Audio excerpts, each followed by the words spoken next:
Hello everyone. आज हम शिक्षा के दार्शनिक परिप्रेक्ष्य की यूनिट 4 का प्रारंभ करने जा रहे हैं। इसमें हम भारतीय विचारकों और पाश्चात्य विचारकों के बारे में चर्चा करेंगे। तो आज हम कोशिश करेंगे कि हम भारतीय विचारकों में प्रमुख विचारक जो कि महात्मा गांधी जी हैं उनके बारे में चर्चा करते हैं पहले, फिर मैं अन्य भारतीय विचारकों के बारे में भी चर्चा करूंगा। वीडियो को ध्यान से देखिएगा, वीडियो हेल्पफुल होगा। तो महात्मा गांधी जी, जिन्हें कि हम बापू के नाम से जानते हैं, ये शब्द शायद आप सभी जानते हैं।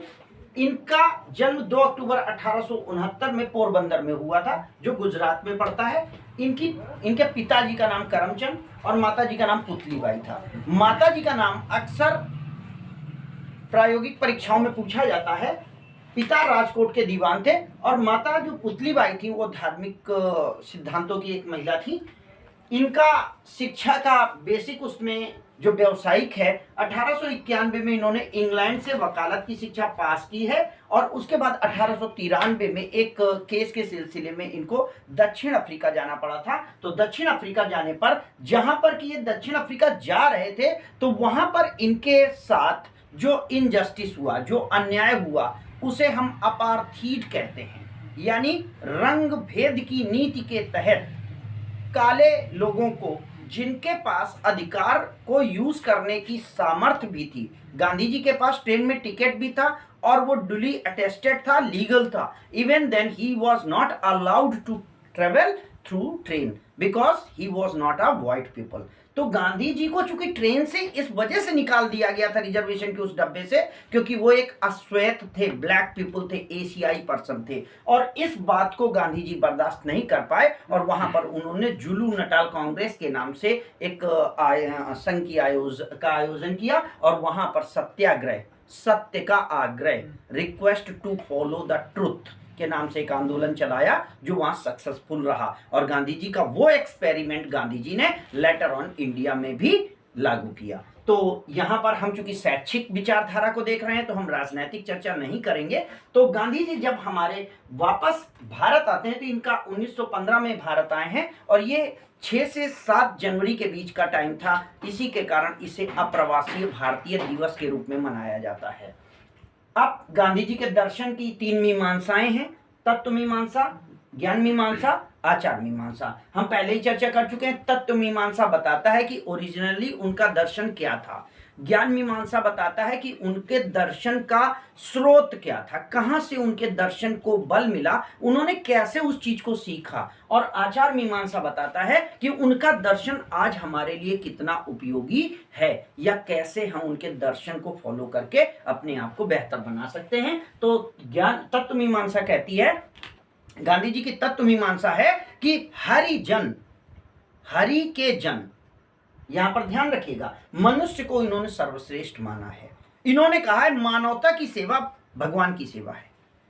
आप अगर दलित उद्धार करते हैं, आप हरिजनों का कल्याण करते हैं। हरिजन, उन्होंने ये दलित जो डिप्रेस्ड पर्सन थे, जो कि वैदिक सोसाइटी में आपने देखा होगा जिनको शूद्र कहा जाता था, उनको भगवान के लोग, हरि के जन कहकर इन्होंने संबोधित किया और उसके बाद लगभग ये सारी उम्र उनकी सेवा में तत्पर रहे। इस तरीके से मानवता की सेवा उनके लिए सबसे बड़ा धर्म था। तो यहीं से इनकी ज्ञान मीमांसा आती है कि वो जो व्यक्ति जिसका ज्ञान इंसान के रूप में सक्षम हो चुका है, जो व्यक्ति समाज के बारे में जान चुका है, मनुष्य को प्राकृतिक नियमों से सामंजस्य बनाए रखना चाहिए। यानी दुनिया में जो नेचुरल चीजें हैं, जल्दी सोना, देर से मतलब जल्दी सोना और सुबह जल्दी उठना, शारीरिक व्यायाम करना, अच्छी लिखावट होना, सत्य बोलना, चरित्र का निर्माण करना, योग निर्माण करना, अपने साथियों का सहयोग करना, किसी से न डरना, शांत रहना, अपने शरीर को क्षमतावान बनाना, ये सारे इनके दर्शन थे। यही तत्व मीमांसा में आता है। ज्ञान मीमांसा के तहत इन्होंने कहा है आध्यात्मिक, आर्थिक और राजनैतिक ज्ञान आवश्यक है। यानी इंसान को समाज में सबसे पहले खुद के वजूद, अपने ऊपर वाले एक परम सत्य जिस पर उसे विश्वास हो, उसके बारे में चर्चा करे वो, और अपने लिए कम से कम इतना वो प्रयास कर ले कि उसको अर्थ से कहीं पर दिक्कत ना हो। इनका कहना था कमजोरी किसी भी चीज की हो, एक ना एक दिन आपकी लज्जा का कारण बनती है। अगर आप कमजोर हैं, निश्चित तौर पर आपको मान सम्मान या आपको अपमान सहन करना पड़ेगा। राजनैतिक ज्ञान आवश्यक है, समाज के बारे में भी जानना इन्होंने आवश्यक बताया है। आचार मीमांसा क्या कहती है? स्वयं को अभाव से मुक्त करके। अब देखिए इनके दर्शन को आज हम कैसे सीख सकते हैं? स्वयं को अभाव से मुक्त करके ताकतवर बनाओ, कमी मत रखो। कमी किसी भी चीज की, वही बात जो मैंने ऊपर कही, कमी किसी भी चीज की, कमजोरी किसी भी चीज की, चाहे वो चरित्र की हो, चाहे वो धन की हो, चाहे वो बल की हो, चाहे वो ज्ञान की हो, चाहे वो लोगों की हो, चाहे वो जागरूकता की हो, जिस चीज की कमी आपके अंदर होगी वो एक ना एक दिन आपके अपमान का कारण बनेगी। इसलिए कमजोरी नहीं रखनी है। और शांति और अहिंसा दोनों गुण आवश्यक हैं। इनके अनुसार अहिंसा बलवानों का गुण है। अहिंसा का मतलब ध्यान रखना, बल का प्रयोग ना करना नहीं है, बल का प्रयोग कर सकने की ताकत रखते हुए बल का प्रयोग ना करना अहिंसा है। बात समझना। क्षमा सा शोभती उस भुजंग को जिसके पास गरल हो। अगर कोबरा कहता है आपके पैर के नीचे दब जाने के बाद कि जाओ छोड़ दिया, नहीं काटा, तब तो उसने माफ किया। केचुआ पैर में दबने के बाद कहे कि नहीं मैं जाओ छोड़ दिया, काटा नहीं, तो क्या मतलब है? उनके अनुसार ताकतवरों का गुण है अहिंसा, क्योंकि अहिंसा पावर को यूज ना करना, कर सकने की स्थिति रखते हुए अहिंसा है। तो इस तरीके से शांति और अहिंसा आवश्यक गुण है जो चरित्र में होना चाहिए। अब बात करते हैं शिक्षा के प्रति इनकी विचारधारा क्या है। तो इनके अनुसार अंतर्निहित शक्तियों का चतुर्मुखी विकास। आप तीनों मीमांसाएं देख लें, उनमें यही बात लिखी है कि मनुष्य के अंदर सब कुछ है, उसे बस अनुभूति करा करके उसे विकसित करना शिक्षा का उद्देश्य है। नैतिक आधार पर शिक्षा दी जाए। इंसान को चाहिए कि वो इंसान को पहचाने। यही चीज इन्होंने सर्वोदय शिक्षा सिद्धांत से जोड़ी है। सर्वोदय शिक्षा सिद्धांत या न्यास का सिद्धांत, principle of equity and trust. अगर न्यास का सिद्धांत आता है तो भी याद रखिएगा, इनके अनुसार, महात्मा गांधी जी के अनुसार, अमीर लोगों पर इस बात की जिम्मेदारी है कि समाज के दबे कुचले गरीब वर्ग को भी सम्मान पूर्वक जीवन जीने का अधिकार मिले। इस तरीके से यानी न्यास पर हैं, ट्रस्ट पर हैं, गुड फेथ पर हैं, किसके?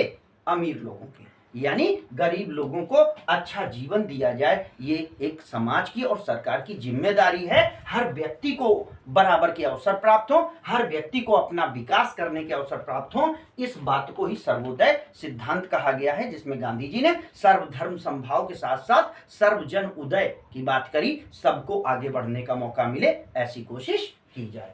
अब शिक्षा के उद्देश्य क्या है? यहां पर मैं एक चीज और सर्वोदय शिक्षा सिद्धांत में आपको बता दूं, महात्मा गांधी जी ने जो एनी बेसेंट जी के द्वारा जब आपका बीएचयू स्टैब्लिश हुआ है, तो बीएचयू की ओपन यूनिवर्सिटी जब ओपनिंग सेरेमनी थी, वहां पर महात्मा गांधी जी को बोलने के लिए बुलाया गया था। 1916 में गांधी जी ने साफ तौर पर कहा था कि जब तक इस बीएचयू में किसान के खेत में पल रहा बेटा एडमिशन नहीं पा जाता है, पाने का अधिकार नहीं रखता है या पाने की समानता नहीं रखता है, तब तक हम एक संपूर्ण भारत का सपना नहीं देख सकते। क्योंकि यहाँ पर एडमिशन पाने वाले तो उन राजमहलों से पले वाले सभी लोग हैं जिनको की अनाप शनाप पैसा ऑलरेडी मिल चुका है। यानी उन्होंने कहा कि सुविधा संपन्न लोग ही केवल अगर इस विद्यालय तक आ पाते हैं तो हम सर्वधर्म उदय की बात नहीं कर सकते। इसलिए भारत का सपना तभी साकार होगा जब गांवों में पल रहे किसानों के बेटे भी इस विश्वविद्यालय के दरवाजे तक एडमिशन पाने का हक रखते हैं। तो ये बात आपको सर्वधर्म समभाव इस सर्वोदय के साथ रखनी है। अब बात आती है शिक्षा के उद्देश्य क्या है। गांधी जी के अनुसार शिक्षा के दो उद्देश्य हैं, एक वर्ल्डली लाइफ का उद्देश्य, एक इटर्नल लाइफ। ध्यान दीजिएगा, मैंने कहा ना कि मनुष्य किसकी शक्ति है? सर्वश्रेष्ठ शक्ति है दुनिया की। तो मनुष्य को दुनिया में भी जीना है और ऊपर वाले के साथ भी एक न्याय के उसमें रहना है, सामंजस्यपूर्ण उसमें रखना है। तो शिक्षा के उद्देश्य एक सांसारिक उद्देश्य, इसको आप तात्कालिक उद्देश्य या सांसारिक उद्देश्य भी कह सकते हैं, ठीक है ना। और इस उद्देश्य में क्या है? जीविका कमाने के काबिल शिक्षा बनाए, चरित्र निर्माण की शिक्षा हो, सांस्कृतिक विकास की शिक्षा दी जाए और जीवन को आदर्श बनाने का प्रयास करें। ऐसा जीवन आप जिए कि लोग आपको फॉलो करें, और शायद ये उन्होंने करके दिखाया है। ठीक है, इसीलिए आज भी हम उनको बापू कहते हैं। जरा सोचिए, हमारे एक बहुत अच्छे कवि हैं, उन्होंने कहा है कि गांधी जी के बारे में, जिनकी छोटी सी लकुटी से संगीनें भी हार गईं, हिटलर को जीता वे फौजें 7 समंदर पार गईं। क्या आखिर ऐसा था उस व्यक्ति में कि अंग्रेज जो कि दुनिया को जीत आए थे, क्यों हार गए इसके साथ? क्योंकि ये वो व्यक्ति था जिसने कभी भी हिंसा का रास्ता नहीं अपनाया, सबको मिला करके चलना, पूरे देश का नेतृत्व करना आसान नहीं होता है। 1921 का वो समय जब चौरी चौरा कांड हुआ है, 22 पुलिसमैन जब मार दिए गए हैं, गांधी जी ने अपने ऊपर जिम्मेदारी ली और जेल चले गए और आयोजन कैंसिल कर दिया। जरा सोचिए, अगर उस समय आंदोलन हिंसक हो जाता तो वहीं पर इतना बड़ा नरसंहार अंग्रेजों द्वारा कर दिया जाता कि आप दोबारा सोच नहीं सकते थे। इसीलिए गांधी जी ने पीछे अपने आप को लाते हुए, नहीं तो जनमानस मरता ना, उनका क्या जाना था। सोचिए कितना बड़ा राजनेता था, कितना अच्छा सोच वाले व्यक्ति थे जो जनता का नुकसान नहीं चाहते थे। 1929 के आने के बाद इन्होंने इस बात को तय कर लिया कि अब जनता को हम नहीं आगे लेके आएंगे, हम पर्सनल आंदोलन करेंगे, व्यक्तिगत आंदोलन करेंगे। क्योंकि व्यक्तिगत हम जो कर पाएंगे वो करेंगे, हम जनता को सरकार के जुल्म झेलने के लिए आगे नहीं लेके आएंगे। तो इस तरीके से इन्होंने बहुत ही जीवन का एक आदर्शात्मक जीवन जिया, जो उन्होंने कहा वो करके दी। जिंदगी भर जब इन्होंने कुछ लोगों को देखा कि गरीब ऐसे हैं जिनके पास कपड़े नहीं हैं, तब से इन्होंने कसम खा ली कि मैं केवल उतने ही कपड़े पहनूंगा जितना कि शरीर के आवश्यक अंगों को ढकने के लिए आवश्यक है। और यही रीजन है कि लास्ट तक ये केवल धोती कुर्ता भी नहीं पहनते, केवल धोती पहनते थे। ठीक है ना? तो ये कौन कर सकता है? अंतिम उद्देश्य वास्तविकता का अनुभव करें, दुनिया में सच्चाई क्या है, ईश्वरीय सत्ता का साथ लें और उसके साथ सामंजस्य स्थापित कर पाएं, अपने आप को इस काबिल बना पाएं, इतना जीवन ऐसे जिएं कि कम से कम ऊपर वाले के सामने आप इत्मीनान से खड़े हो सकें कि जो आपने दिया था मैंने जीवन का अच्छा उपयोग किया है, मैंने दूसरे की मदद की है। ठीक है? बाद में पाठ्यक्रम में इन्होंने कहा है कि बच्चे को सिखाने के लिए सबसे पहले मातृभाषा अनिवार्य है, बच्चे को उसी की लैंग्वेज में पढ़ाएं, आधारभूत शिल्प ज्ञान कराएं, बच्चे के हाथ में कुछ ना कुछ एक कला शुरुआत से ही सिखाएं, गणित और विज्ञान का भी व्यवहारिक प्रयोग सिखाया जाए जिससे बच्चा इनका उपयोग कर सके। शारीरिक शिक्षा, शरीर के निर्माण की शिक्षा बहुत आवश्यक है इनके अनुसार व्यक्ति संपूर्ण शिक्षा तभी पा पाएगा, तभी शिक्षा का उपयोग कर पाएगा अगर वो उस शिक्षा के माध्यम से जीविका कमा पाता है। आगे शिक्षण विधि, इन्होंने कहा सीखने से पहले पढ़ना।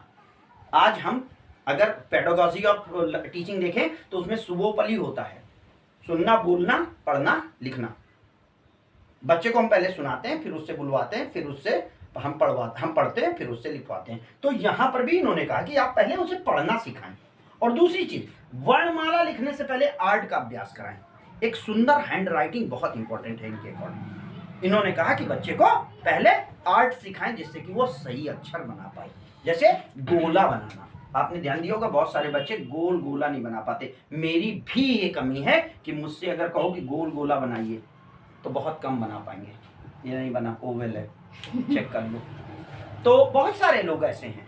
अब उसके बाद आता है शिक्षण विधि में, तो ये चीज आ गई अनुभव द्वारा सीखना। बच्चे को जबरदस्ती कोई चीज मत दो, ज्ञान में उसके ऊपर थोपो नहीं, उसको खुद महसूस करने दो कि क्या चीजें हैं। परीक्षण द्वारा सीखने के अभ्यास पर बल, बच्चे को ऐसी चीजें बताएं जो कि वो खुद से देख सके, समाज में सीख सके, सत्य के द्वारा सीख सके। फिर अनुशासन, इन्होंने कहा प्रभावात्मक अनुशासन रखो, आप खुद ऐसा करो कि दूसरे उसको फॉलो करें। अगर आप जो काम कर रहे हैं वो काम दूसरे से कहोगे तो वो करेगा। अगर आप नशा कर रहे हैं और दूसरे से कहते हो नशा छोड़ दो, संभव है? नहीं। खुद पहले वो काम करो, अपना प्रभाव दूसरों पर रखो। प्रभावात्मक अनुशासन, आत्म अनुशासन, बच्चों को सिखाइए कि सेल्फ डिसिप्लिन कैसे रहा जाता है। प्राकृतिक नियमों का पालन करना, यानी दैनिक दिनचर्या प्राकृतिक नियमों के अनुसार चलाएं। बुनियादी शिक्षा बहुत इंपॉर्टेंट फैक्टर है, मैं समय कम होने के कारण इस पर बहुत ज्यादा चर्चा नहीं करूंगा। बुनियादी शिक्षा क्या है, निश्चित तौर पर इंपॉर्टेंट है और पूछी जाएगी। 1921 में राष्ट्रीय शिक्षा का प्रस्ताव गांधी जी पहले दे चुके थे, लेकिन जब 1935 के एक्ट के तहत 1937 में कांग्रेस की सरकारें 11 प्रदेशों में बन गईं और भारत के लिए एक शिक्षा सम्मेलन हुआ जो कि वर्धा में आयोजित हुआ। तो वर्धा के शिक्षा सम्मेलन, जो गुजरात में वर्धा है, वर्धा के शिक्षा सम्मेलन में 1937 में बोलते हुए उन्होंने कहा कि शिक्षा, बेसिक शिक्षा होनी चाहिए, जिसकी मुख्य बातें ये हैं कि 7 से 14 वर्ष के बच्चे के लिए निःशुल्क और अनिवार्य शिक्षा होनी चाहिए, जिसकी व्यवस्था राज्य करे। हस्तशिल्प का प्रयोग इसमें जरूर होना चाहिए, मातृभाषा का उपयोग किया जाए, जीविकोपार्जन की शिक्षा हो और सामाजिक और वैज्ञानिक जीवन को महत्व दिया जाना चाहिए। तो इस तरीके से ये गांधी जी का, हमारे राष्ट्रपिता महात्मा गांधी जी, बापू जी का शैक्षिक दर्शन है, जो वास्तव में प्रासंगिक है और आज के समय में अपनाने लायक है। अगले विचारक पर हम अगले वीडियो में चर्चा करेंगे। धन्यवाद।